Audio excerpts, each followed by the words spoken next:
आपने देखा बंगाल में पिछले 2 दिनों में क्या हुआ। और अभी भी ममता दीदी कह रही है कि कालियाचक जो है वो बंगाल में हर स्थान पर होना चाहिए। ऐसा बंगाली प्रेस में रिपोर्ट हो रहा है। तो आप क्या सोचते हैं कि इलेक्शन कमीशन को कुछ और घातक कार्रवाई करनी चाहिए? नहीं नहीं, घातक कार्रवाई, जो देखो, चुनाव आयोग को जो अधिकार है वो अपने अधिकार का इस्तेमाल करेंगे। उसमें हमको हस्तक्षेप करने की जरूरत नहीं। जो जरूरत है वो करते आए, और हम पिछले 3-4 महीने से देख रहे, स्टेप बाय स्टेप ममता को बैकफुट पर जाना पड़ा है। मुझे एक बात समझ में नहीं आई पिछले, यानी ममता अगर 40 साल से पॉलिटिक्स में है तो उनको एक पता होना चाहिए आपकी लड़ाई किसके साथ है। आप अगर बीजेपी को हराना चाहती है तो आप चुनाव आयोग से क्यों भिड़ गई है? आप सुप्रीम कोर्ट से या हाई कोर्ट से क्यों भिड़ गई है? वेस्ट इंडीज के साथ मैच खेलकर आप इंडिया की टीम को नहीं हरा सकते। और ये अलग बैठकर इंडिया की टीम देख रही है कि ये किसके साथ गेम खेल रहे हैं।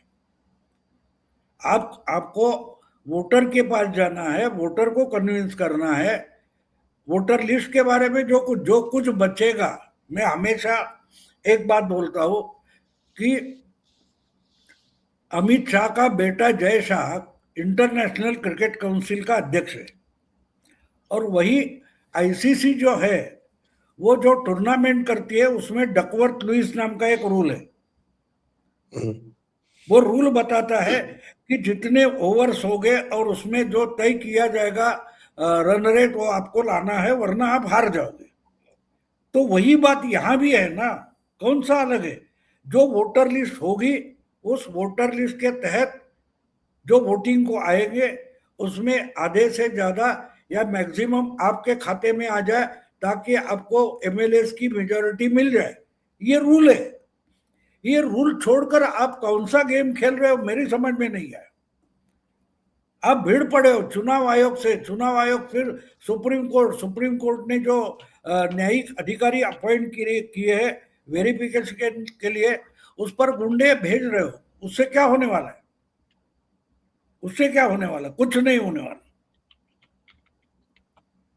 तो इसलिए ममता की छटपटाहट बता रही है कि ममता हार रही है। और पिछले एक हफ्ते से कम 5 दिन पहले से मैंने मेरा जो मेरा जो असेसमेंट है वो बता दिया है कि ममता ट्रिपल डिजिट क्रॉस नहीं कर रही है। 100 से इस नीचे? बार ममता हारेगी ये इंपॉर्टेंट नहीं है। ममता 100 के पार नहीं जाने वाली है। ऐसा कैसे आपने निष्कर्ष निकाला? नहीं, मेरा तरीका है ना। मैं पॉलिटिकली और साइकोलॉजिकली चुनाव की तरफ देखता हूं। मैं डेटा देखता हूं, डेटा समझने की मेरा तरीका अलग है। अगर लोगों को आप इतनी गलत बर्ताव से सता रहे हो, परेशान कर रहे हो, तो लोग तो तय करते कि भाई इसको तो जाना है, बाकी कोई आए ना आए, हमको उसकी परवाह नहीं है। हमको ममता नहीं चाहिए। इस साइकोलॉजिकल डिसीजन पर अगर बंगाल के लोगों को लाया जा रहा है, अब जो जो ओपिनियन पोल आ रहे हैं उसमें आंकड़े बताए जा रहे हैं, मैं भी देख रहा हूं। जी। लेकिन उसमें अगर मुझे लगता है अमिताभ तिवारी का कोई है, वोट वाइप करके, उसका मैं डेटा देख रहा था, यानी जो बता रहे थे देख रहा था। तो 66% लोग उनके सर्वे में अगर बोले कि एसआईआर होना चाहिए था और बिल्कुल सही हुआ है, तो ये क्या बता रहा है?